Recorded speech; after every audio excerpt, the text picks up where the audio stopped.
Well, after weeks of fear that Russia could invade Ukraine, President Vladimir Putin has ordered Russian troops into rebel-held regions of eastern Ukraine in what he's calling a peacekeeping mission. The US and its allies have condemned the move. The White House is threatening harsh sanctions should Russia further invade Ukraine. UK Prime Minister Boris Johnson said Russia's actions amounted to a flagrant violation of the sovereignty and integrity of Ukraine. And Prime Minister Scott Morrison said It's unacceptable, it's unprovoked, it's unwarranted. Some suggestion that they're peacekeeping is nonsense. Last month, Foreign Affairs Minister Maurice Payne advised the 1,400 or so Australians residing in Ukraine to leave the country as a cautious step because of the unpredictability of the situation. Well, joining me now is one of those Australians, Hugh Simpson. He's a former military officer and now chief executive of software company Liquid Technology. He's chosen to stay put in Ukraine and he joins me now from Kiev. Hugh, why have you decided to remain in Ukraine? Hi, Rita. Thanks for having me. I mainly remain because this is where I've been for the last 3 years. I have a life, I have friends, and I have my business here. We've got over 200 Ukrainians, and as a leader within that business, we need to look after the safety of them as required and the continuity of service to our clients. What's the mood like on the ground there from both the expats like yourself and the locals? I think it's really business as usual for most of us. Obviously, the talk of the town over beers and at dinner and out on the weekend is the escalation down in the east of the country. But by and large, it's as business as usual for all of us. Do you have a plan personally to evacuate if the situation deteriorates further?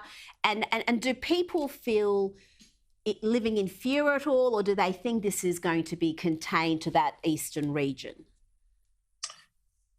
I think we need to sort of recognise that Russia and their proxies have been invading Ukraine since 2014, and so many people here are going, this is just the latest in another escalation, probably the most serious one.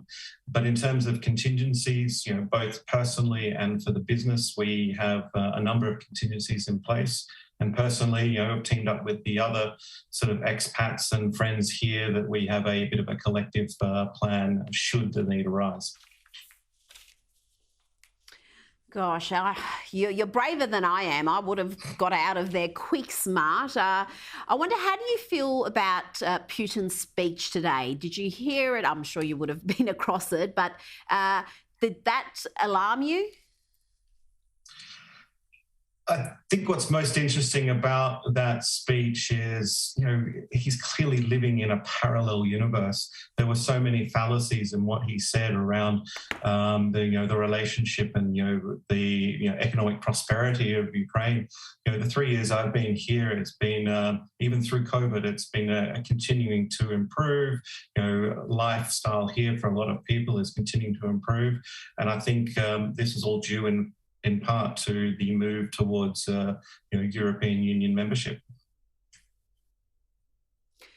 And just finally, are you optimistic that this situation is going to resolve in a peaceful manner, or are we on the verge of war in Europe? Interesting question. That is the conversation that many of us are having with colleagues and friends. I'm a veteran of both Iraq and the Middle East, and for me, diplomacy is the primary path that we need to take to be able to resolve these situations. But that dwindles every day as troops now enter into Ukrainian territory, albeit disputed. Hugh Simpson, thank you so much for joining me tonight and giving us your insights.